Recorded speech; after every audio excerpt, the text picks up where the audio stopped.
to you. Hey, happy Thursday to you as well. Good to see you here again.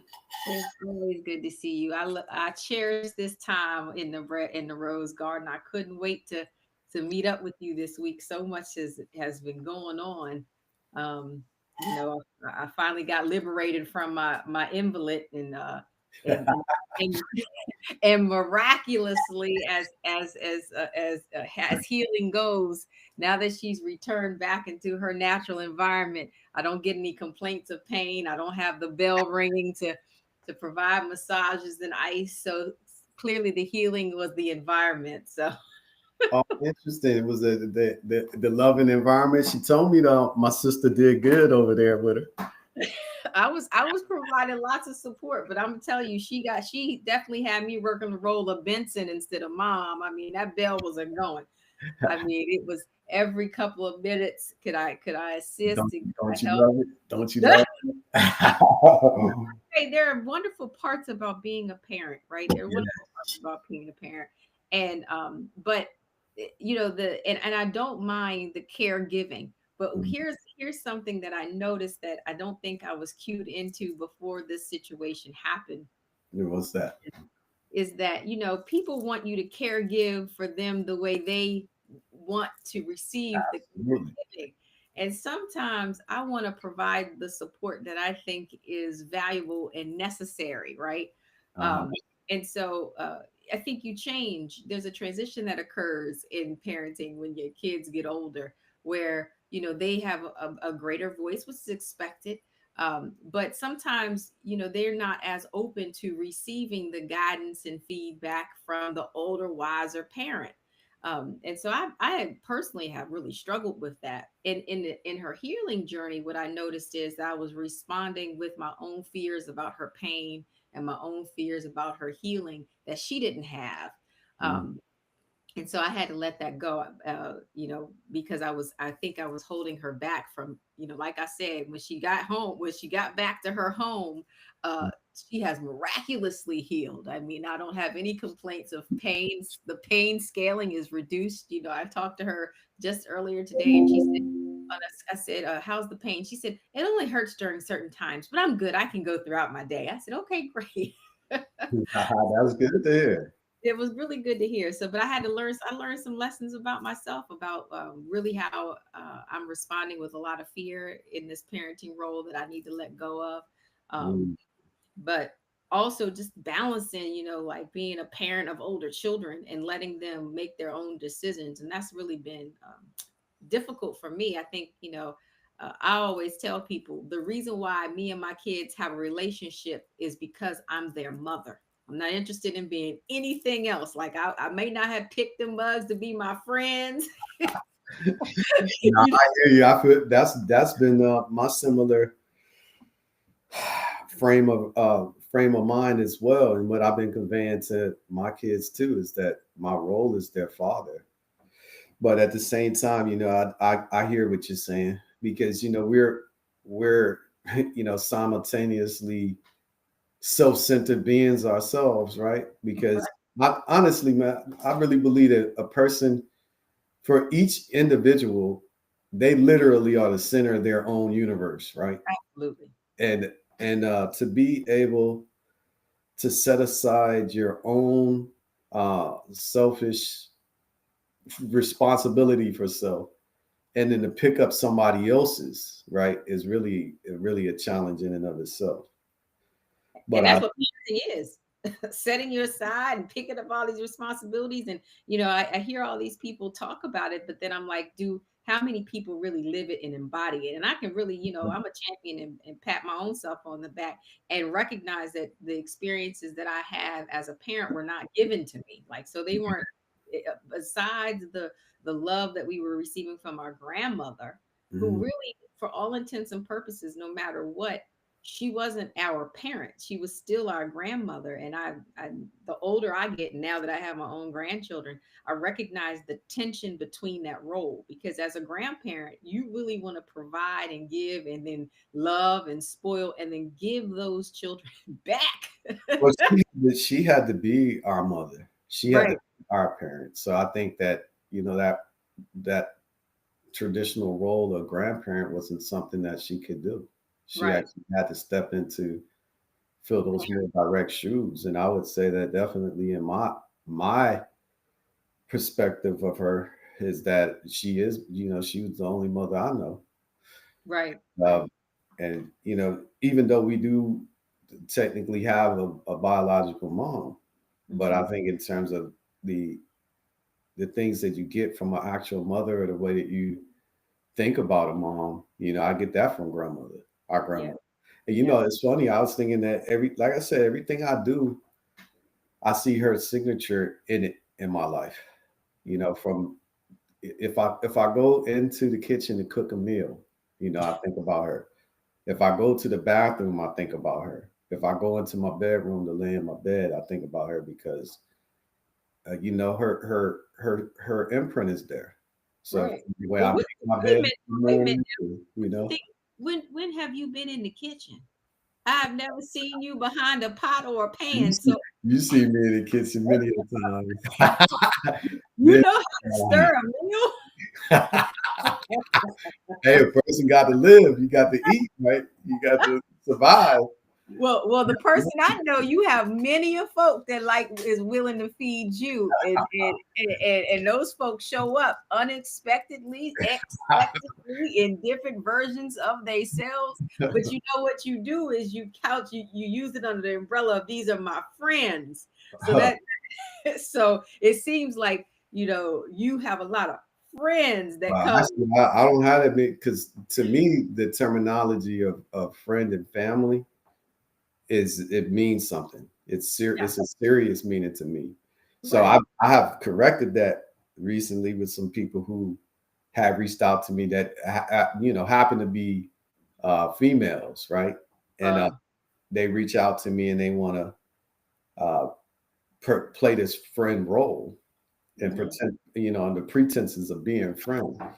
And I set the level straight with them, which is that we ain't friends. I told them we're acquainted strangers, right? Okay. We're acquainted strangers. You know how like I know your name, and as much as I know your name, I could put that name with the face that you have, but beyond that, we know nothing about each other. Okay. So we Okay. can't so we can't say that we are friends because I was thinking, what is the actual definition of friend? Okay. And then what is the actual definition of family, as it translates to. Right.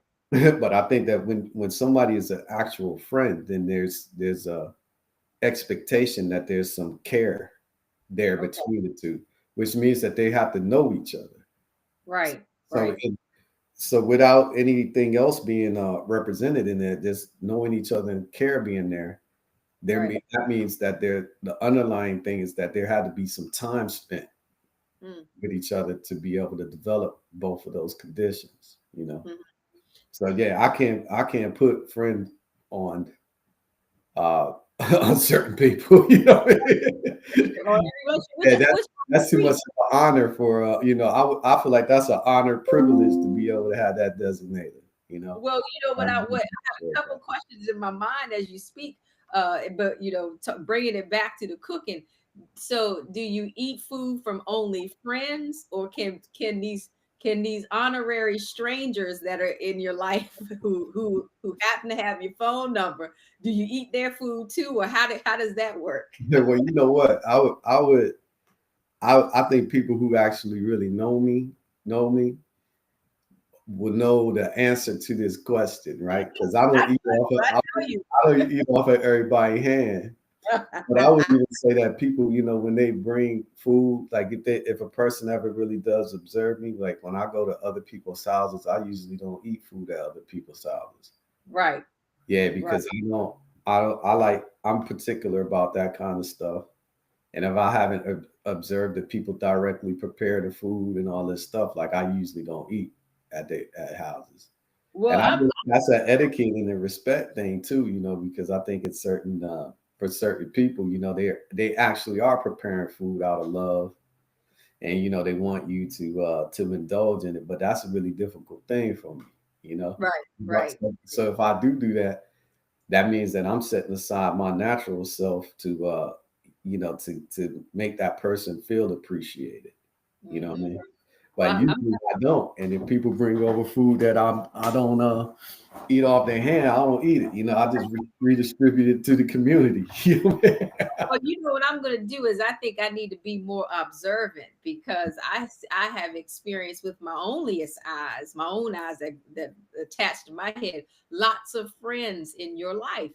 And this is such a like important conversation now because I had this discussion with my husband recently about can men and women really be friends, right? And our perspectives were so glaringly different. And I'll tell you, my perspective was that absolutely men and women can be friends. You know, I have male friends, and really, I've been putting them in the box of friends, and this is how I'm supported in those relationships. From Mhm. my husband's perspective, it was nope.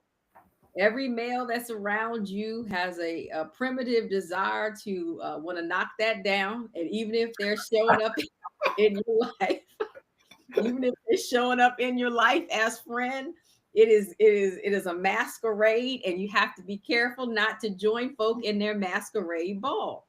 So that can create tension for relationships that you built throughout time with the opposite sex. And I say that too because I've seen some women in your kitchen that I don't know. Well, I would say this. That first of all, I mean, if it's the question of if men and women can be friends or not, that's one of those questions that really has a yes or no response to, right?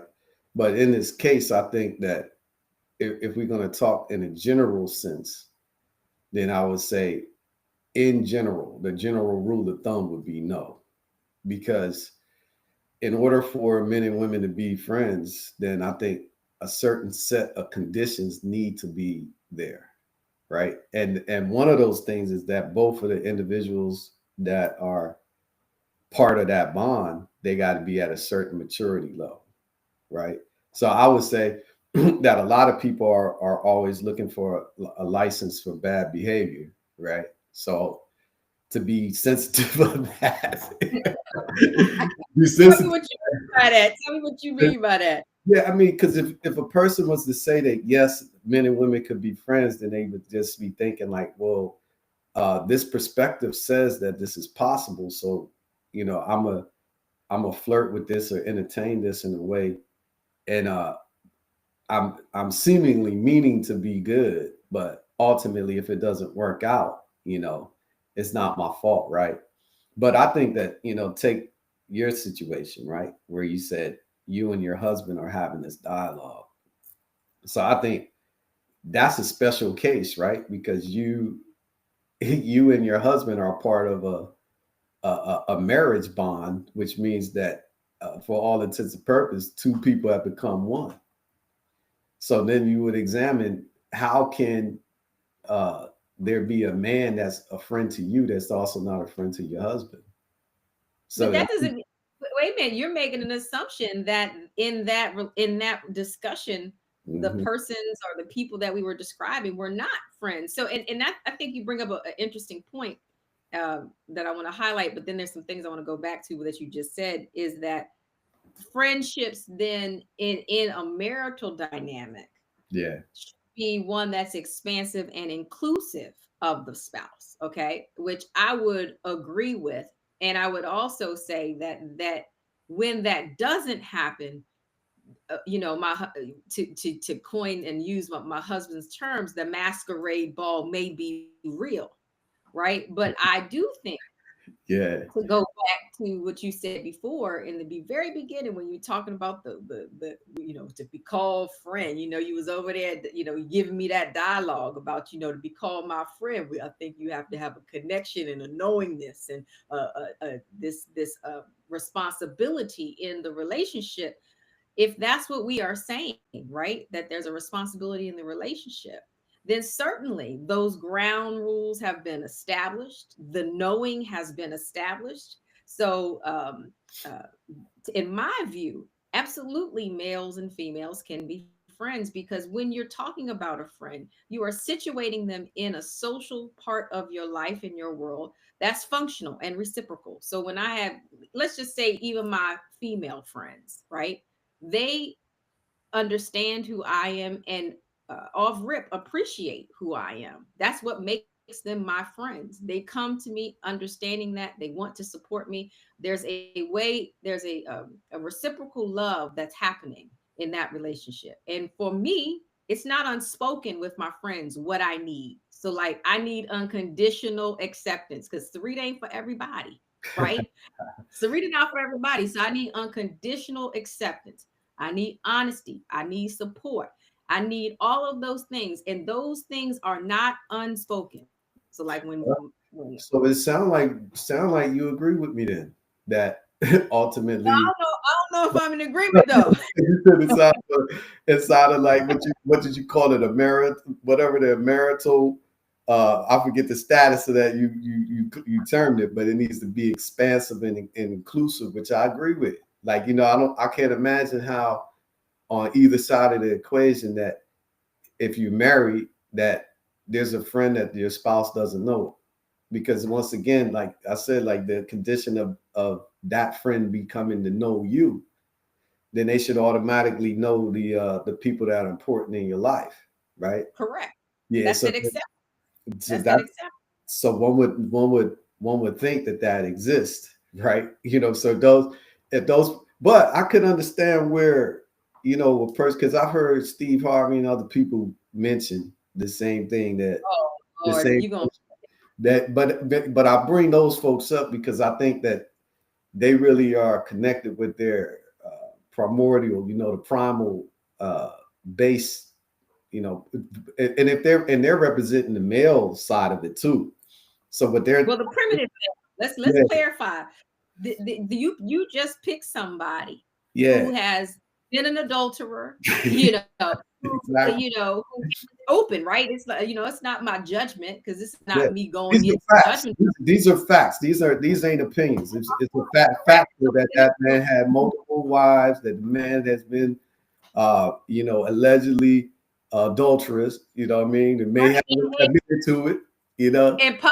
And publicly deceptive to the people, because he at one point had a hair piece. So this is not, so when you're bringing to the examples of the people that you're going to describe in this discussion with me, recognize I am going to evaluate the source and then say why I have to challenge it. But Well, for the well, that, purpose, well, go I ahead. agree I'm with like, that. I like that you're doing that, right? But I was just saying that I think we're on the same page with it, with the sources, because what I'm saying is that from their frame of thinking, the a man cannot be a true friend to a female, because the man always has ulterior motives, which is to conquer the woman through sex, right? So once he makes her a conquest, then really his underlying agenda is to smash, right? And so all of what he's doing, leading up to this, it could be the long con game, the long patience thing, and all this stuff is to accomplish this goal, right? But I think a condition of being somebody's friend is not having any sort of idea of exploitation, because I think even when a dude cares nothing about a girl, but he wants to exploit her sexually, there's still something there, some reason why he wants to do that, right? mhm, So ultimately, to have some sincere intentions, right, where you actually do take time to get to know someone, you know, mhm. and there are no ulterior motives there, that you do not have no agenda to exploit that other individual in any kind of way. And I think also in reverse, because to me, the most common thing between men and women is that men trying to exploit women sexually, and the most common thing is women are trying to exploit men financially. You know what I mean? So most of the time, a woman trying to get and a man to be a part of her life for some level of survival, right? Wait a minute. Whether Wait a she minute. You have she to break. get some bills. I heard these girls, they was in college or whatever, and they had uh they had a hookup, you know. And it's thank God females can do this, right? Because you know the poor men that are struggling in college, boy, they can't use this same technique, right? But the females, they able to have a hookup here at this restaurant, the hookup here at that restaurant, and they all exploiting those men off of their ulterior motives, Wait right? a minute. Yeah. Wait a minute. You have to do some clarification because what I'm struggling with is the term exploitation, Yeah, because exploitation means it has the tenor, and I don't know if this is what you mean, so I'm gonna give you opportunity to clarify, yeah, because if it is what you mean, then we're gonna have to talk about it in the rose garden. right. Exploitation is one where you are hoping to uh bastardize or use. And so, if that's what you mean when you say women have the underlying intention to bastardize and or use a man financially, I need some help with that. Well, most of the time that's the case, right? Because I Why? think I think that most of the time the the the end state goal for females with the men around them, especially ones that you know the intentions are questionable, like where they might know, hey, this dude really trying to do some tender touching, right? You know, but I don't really like that dude like that. But I'm a play around with him in this because I'm trying to exploit that man financially. You know, I Wait got a a minute. bill that need to be paid. You know, I got some tires I need to be replaced on my car or something like that. So I'm gonna try to get at that man financially. Now these are most common ways. I don't want you to believe this because you know you are a single person. So I want to heal you in this survival journey of intimacy and connectedness that I see that you need some help with. So let me help you for a second. I don't want you to use common. I think what you are describing is certainly an outlier. I believe that there may be, and I do not want to diminish your experience. So I'm going to say that you may have encountered someone who has been exploitative in nature. What I want to bring you back to, though, is when most people are selecting a partner and mate, that's not their intention. Now, from a kind of hierarchy of needs, we do need as individuals food. We do need as Well, individuals well, finance let's support. let's do some calibration on some certain points, right? Because we weren't talking about men and women selecting mates. We talking about just friendships, just But connection wait, on a but level I'm area. trying to heal you on your journey. Yeah, We can go back to that in a yeah, second because I do think we that's did lose our way. But I want to heal you on your journey because the words you use invited me to your heart and your experience. And on that heart and experience, I heard the words exploitative, and I heard you say that men from a primitive, primordial perspective tend to uh, exploit the women sexually, and yeah. but on the opposite end is that the women are exploiting individuals financially. And what I want you to see is that may be have been true in some of your experiences, but I think that's more of an outlier. I think when people come together, they come together and are attracted to individuals for various things. I think women more commonly come together with a man based on how they can protect and support them. And Well, because it's interesting that you know, like I think from the side of the female side voice of it, because I think we agree that men orientation in terms of intention when they connecting with females is a sexual underlying motive, right? So I think we agree on that. okay, but I don't want you. Women can't too. I'm not sleeping with nobody. I mean, I don't want to just. I mean, But when you're what I want to say, the general thing is, don't think of it as my experiences that I'm just speaking to, because I'm also talking about personal observations. You know, okay, that I see of everything around me and okay, other men's experiences, right? But then also what I see just of the women around me too, you know, of their experiences. But I think definitely when it comes to women, if women will be accountable about this, okay. that they are exploiting the men financially, but that the financial part of that equates to security in their mind. Now, what I Okay. would say is that definitely from my own personal experience, I can't say that I feel this way because I feel like I had a lot of uh, interactions with females when I was dead broke. Right? I probably had more interactions with women when I had nothing at all than I do when I have assets right So now.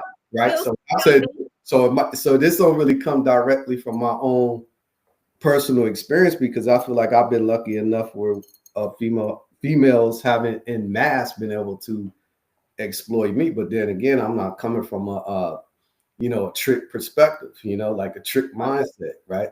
right, But right. I would say that this is a general observation that in general, I think women definitely targeted men that have status and assets and means that translates to finances. And what they want from that man is the finances. Well, And what I'm they want from that woman is the sexual indulgence. well, It, I'm going to disagree with you. okay. All right. So, I'm going to like disagree. me, I want to know what they want other than the finances then. But if it's Well, not, what is it that they want? I'm going to disagree with you because what I want you to kind of experience for your own ears is don't you since some of your since some of this is coming from your observations, have Mm. you never seen a man who was cared for by a woman Care for by a woman, financially? what by a woman other than a relative? Yes, a Well, girlfriend, a those, partner. those things are rare. Like I I, mean, in general, like you can see, there's a two-headed person or a three-headed person. Like, but in general, people let, don't have three heads or two heads. So you could see this thing happen, but normally it doesn't. But I would say this, right? We're men and women. look in your own pool for a second. Yeah, And just go about 4.5 degrees of separation. right, right. And I want you to really look at those people because I know you know them and I love them too. Right. How many of them have not been in situations where they give very little other than their sexual prowess, Right, right. and women are the ones taking care? I'm telling you to go 4.5 degrees separation. No, I'm telling you that in general, that phenomenon may exist. But I also would say that my personal experience in the relationships I have is exceptional. They're not really normal. You know what I mean? So I couldn't say because I might know some dudes who they're attractive enough men that women desire them just for the physical presence that they bear off, right? Right. But that doesn't really last long in the grand scheme of things because they want the other aspects of what they want from a man to bring to the table. But I could prove the point I'm making to you on this stuff, right? Because let's just say if a man let's just say the man gets what he wants from a woman, right? A typical a generalized man, right? Gets what he wants from a woman, which is conquering her sexually, right? Okay.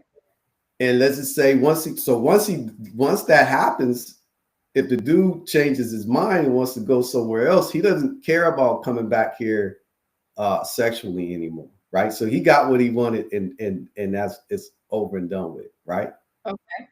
So using that same frame of reference, like the logic overlay on that with the female, right? Say she get with a dude, things don't work out, and all this stuff. Rarely does a woman say, "I want nothing to do with that man at all." Rarely does that happen. Usually, what they say is, "I don't want nothing to do with him personally, but I want him to financially take care of me. I want spousal support. I want child support. I want lifestyle subsistence support." But why, if this wasn't a point of exploitation for the man, if that is a accoutrement that comes with being with that man, why do they not say, "I don't want nothing. I want to remove every association from that man," which a man will do that when he's done with the woman. I don't want nothing to do with her. I don't want to deal with I don't want to hear nothing from her. Like treat her like she's a ghost. Like a speck of sand in a distant. But why does a woman do that? Why doesn't Okay, she say, let I me give do you a lesson. Let me give you a lesson. Because my time and my body is valuable. And currency of this situation, the physical aspect of it was not enough.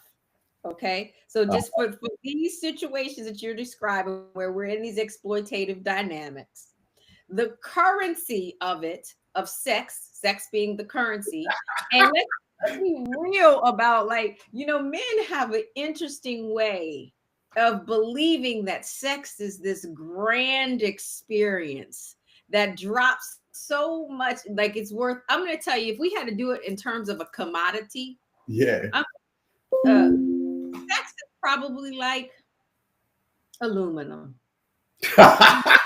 Aluminum compared to what? to gold. Well, I think honestly, No, that it's not let me inform you. So yeah, aluminum is quite plentiful, it's right, right, pliable, right, right. available. You can get it in available sources. Gold is very different, quite prestigious, needs to be mined to be available, and does not exist in these great United States that we know of, right? After the gold rush in California, you can't find a bunch of gold. So sex is like aluminum. Well, I can see why Being why with a woman, wait, let me give it to you. Being with a woman who uh, not only has to help you out and often help support you and nurture you and care about your feelings. And you just said feed you. You got to be in the kitchen feeding you early on. We was talking about that. I see myself as gold. So when if we're looking at it in terms of a commodity, your little bit of aluminum doesn't do anything for the gold. And so when that aluminum is gone and you're asking what is needed to sustain the gold, then absolutely child support if there are children around is needed, spousal support, equal distribution of assets, because oftentimes, and if we be real, that woman has helped you write a resume, has have practiced, giving you practice for interviewing, introduced you to people who can expand your network, attended events, been your sideshow pony. All those things are valuable. And when they're discarded, and you're talking about what you describe it as a relationship that it seems like the woman did not necessarily want it to end, then there is a return on investment that is required. well, first of all, I can appreciate your perspective. And I think it really supports and validates mine, right? Because I would say the reason why you probably view sex as aluminum, and you view the things that you bring to the table as gold, is because of this key fundamental difference between men and women, which I think this double standard favors the woman, which is sex for a woman is being offered to her almost daily by almost every man that she's coming across, right?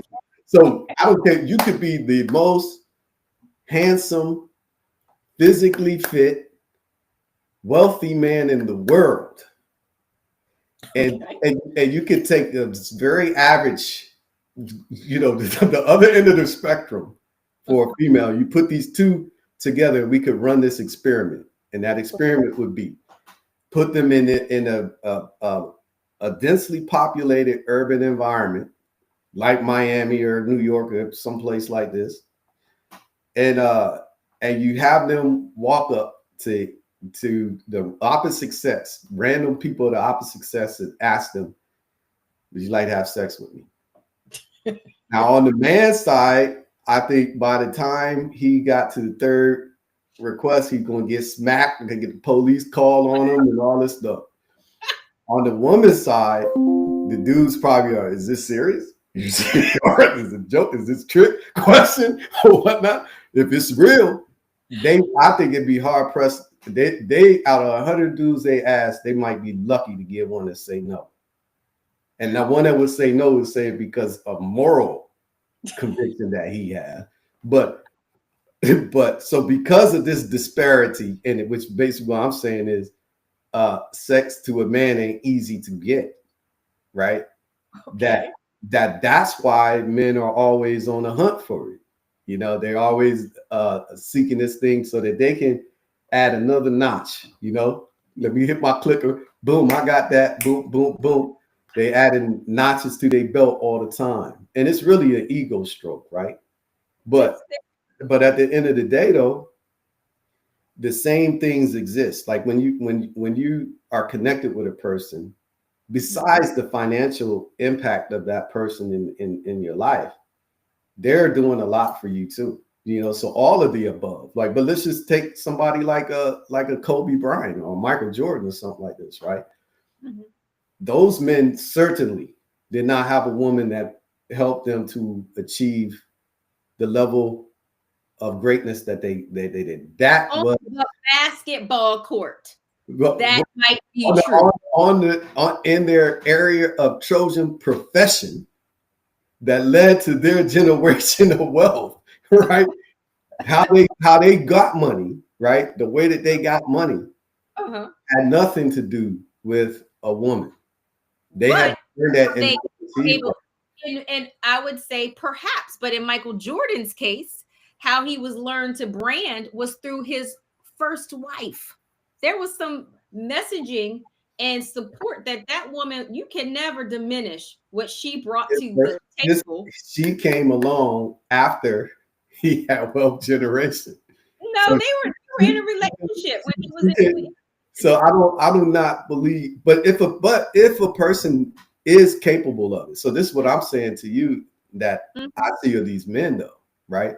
Which mhm, most men are capable of income generation, right?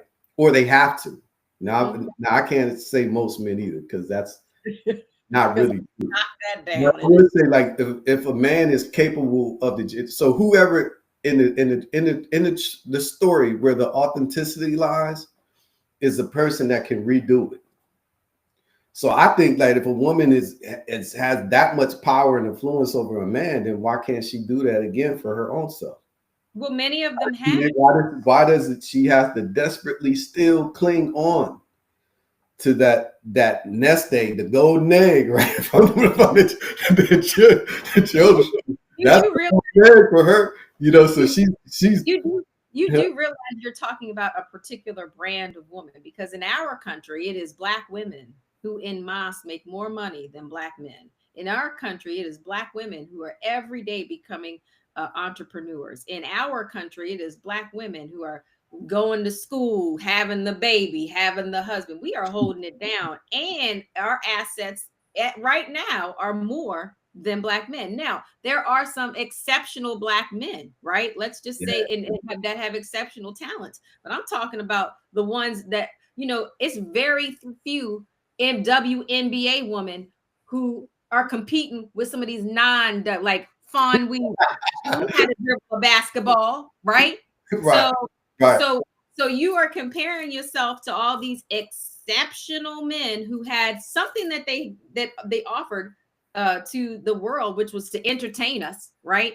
But let's not talk about their business prowess because I don't know enough about exactly what they do, but I also know the ones who have women behind them that hold them down. I'll use Cookie and Magic Johnson.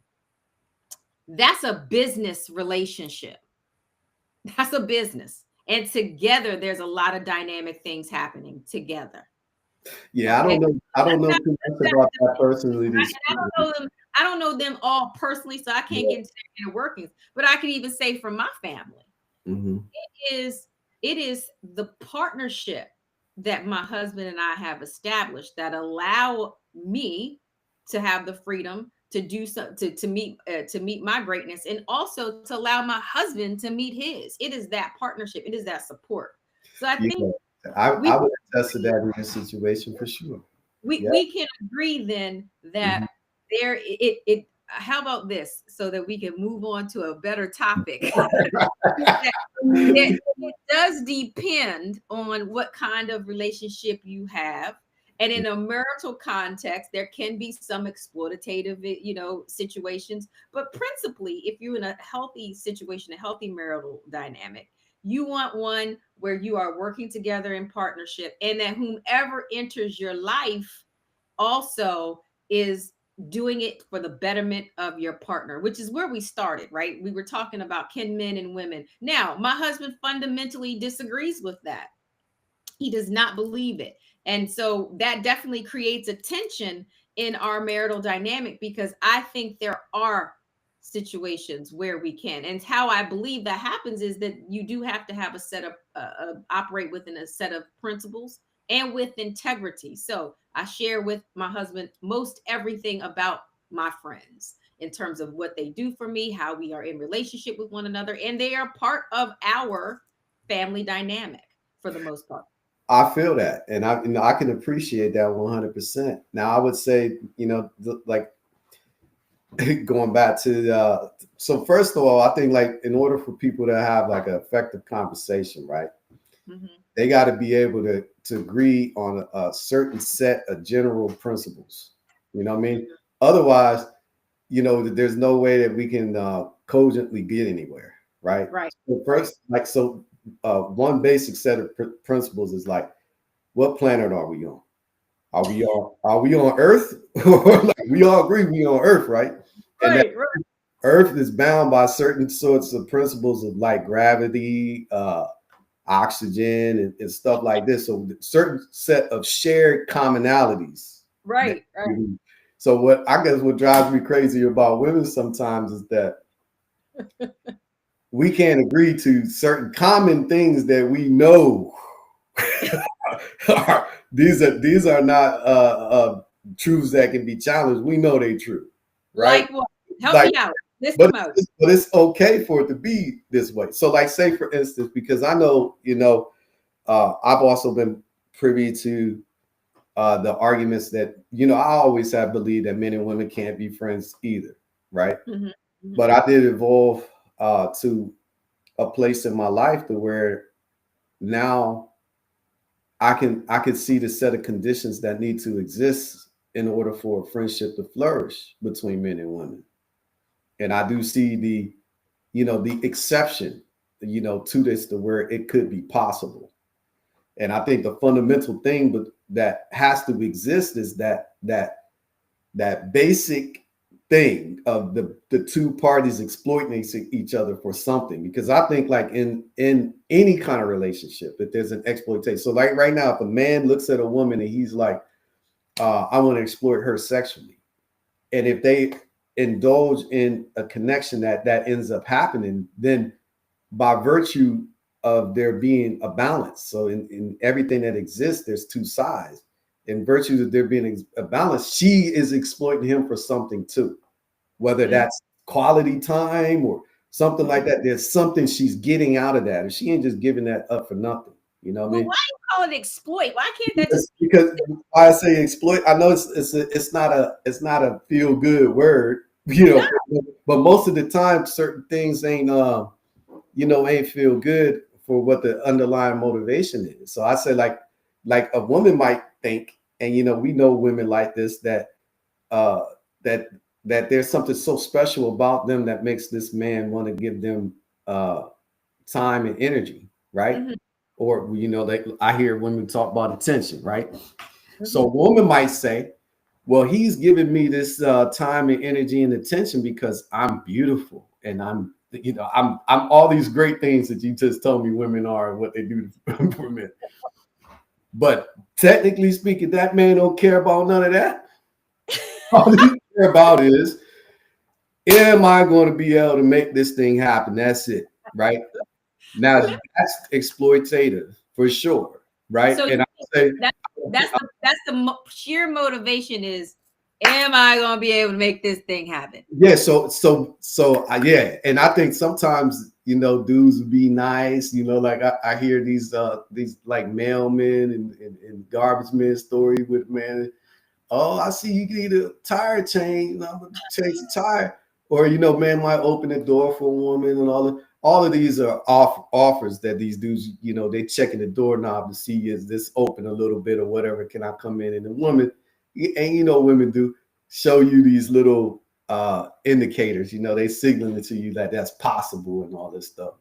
So I'm saying all this to say, in order for men and women to be friends, though, both sides have to remove any intention of exploitation of any kind. And both sides do really need to, in my view, take time to get to know each other truly. Otherwise, if they don't even really know each other, I can't even say that they could classify themselves as friends, right? And then they should care about each other truly, Right, care about right. each other's well-being. And in this, when these things exist, then just like anything else, the two worlds that come together, everything that's in one world is going to be inherited by the other, Right, So if that's a significant other, because sometimes you could, I guess there's a condition of having a friend when you're single, where you don't have nobody, right? right, right. And if you're single and you have a friend, that's different than if you're married and then you have a friend. Because if you're married and you have a friend, and that friend is not also your spouse's friend, that's suspicious. Well, Something, something's wrong. That's suspicious off the gate. And I could understand and also the other side of your equation, if your spousal unit, your partner is feeling uncomfortable about it, it's something automatically is wrong. okay, there's so much about this today that we need to unpack, and I learned a lot about you and your mind. We're going to explore your relationship with intimacy and relationships. But found principally, though, I do think we do agree that there has to be some foundational expectations in a relationship.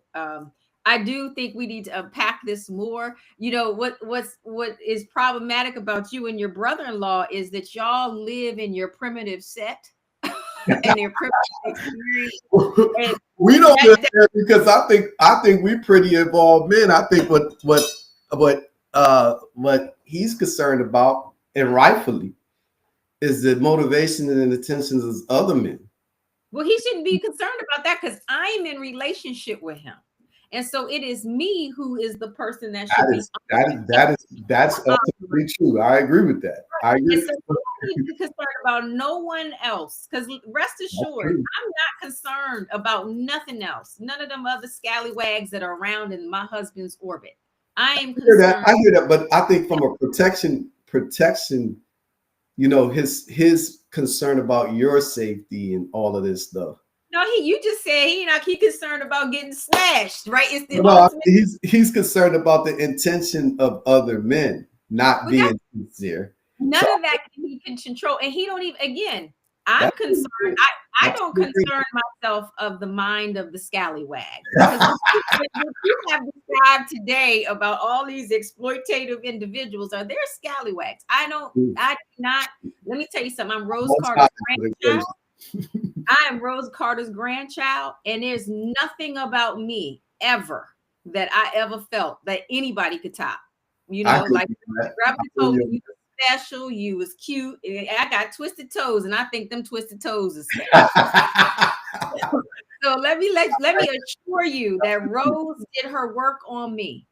It is not the scallywags in my husband's orbit. I'm worried about him. When he does something that dishonors my relationship, it is our issue. It is not that I could look. That person don't even need to show up, talk to me about it. I don't need to beg. They don't need to beg me for forgiveness because I don't care about them. But it is my spouse who I have made promises to, and I have made commitments to, and he has done the same for me. That would become problematic. So that's the issue. And so instead of worried about what all these other people are doing, figure out how you can create a dynamic within your relationship where there's some shared and mutual respect and agreements and principle kind of behaviors that you both follow. So if the expectation is anybody in my orbit has to be my husband's friend, then anybody in my husband's orbit need to be my friend. 100%. It gotta be fair across the board. It's got to be fair across the board. So but there's some more work that we got to do, brother. And gosh, this time in the Road Garden was so freeing for me today. I didn't know we was going to go here, but I'm glad we did because I needed it, because I was tight all week, tight with, what's going on in the background, but also tight with, wanting to have this dialogue about male and females and understand where the tension comes from in my own relationship. What I've learned from you is that there's a primitive aspect of males that y'all just cannot break up with.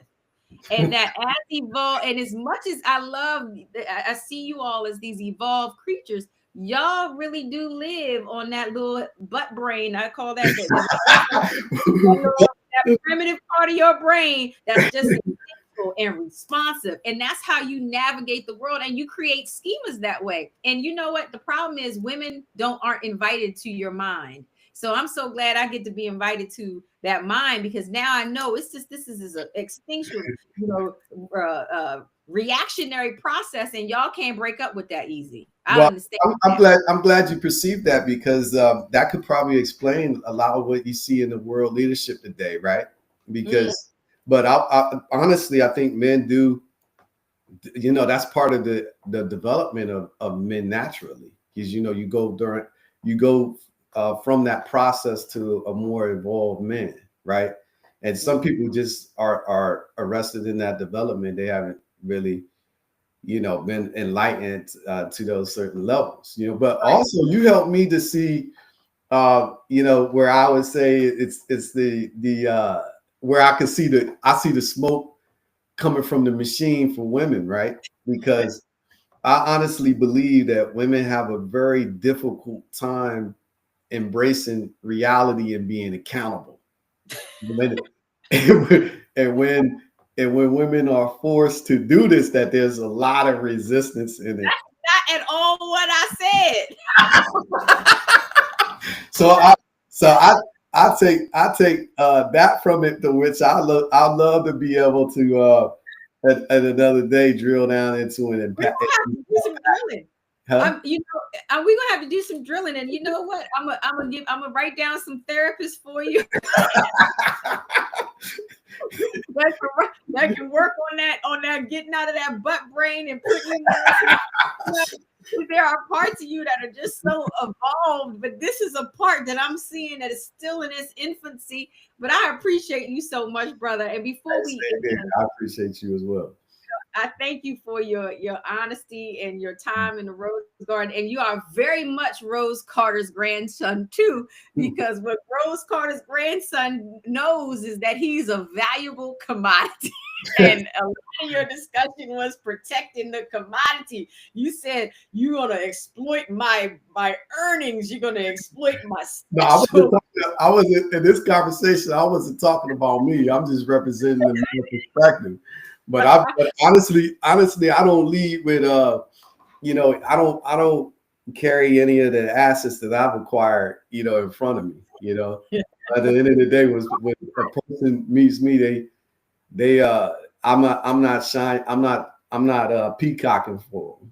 I'm actually, as you already know, I kind of show the the areas in me that need some remediation, right? Because I let a person accept me for all of my dark sides, right, and love me anyway, than for them to be, trying to latch on to the bonus part. I'm deeply appreciative of that. That's how you present yourself in the world, because boy, if the other part was presented, we would have some trouble. It is always my honor to be with you. And we always end our segment elevating a Black business, and my husband and I were really honored to have shopped at Shop the Hood, and some of our stuff came, and so we shopped at purehome.com and got cleaning supplies, which is owned by a Black woman who is using all natural products to help clean our home. And we have really enjoyed the two products that we got. We got the mint and lavender cleaning spray, all-purpose cleaning spray, and then we got the basil and lavender floor cleaner. And we have enjoyed it. Actually, we can attest that it cleans well.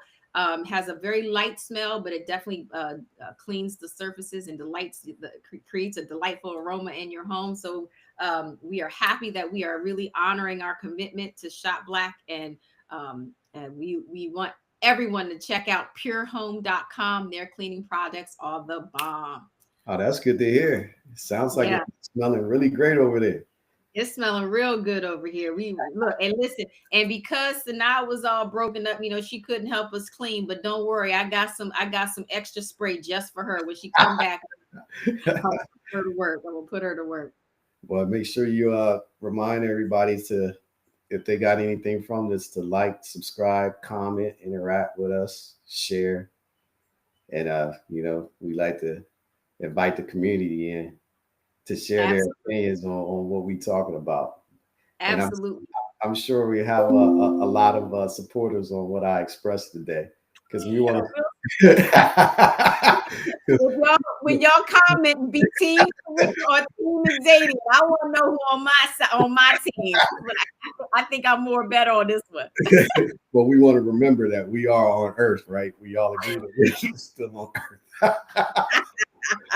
Well, listen, everybody, will invite you back to the Rose Garden next week at 2 p.m. Brother, I salute you. I love you. We'll see you next week. You too, sister. Bye for now.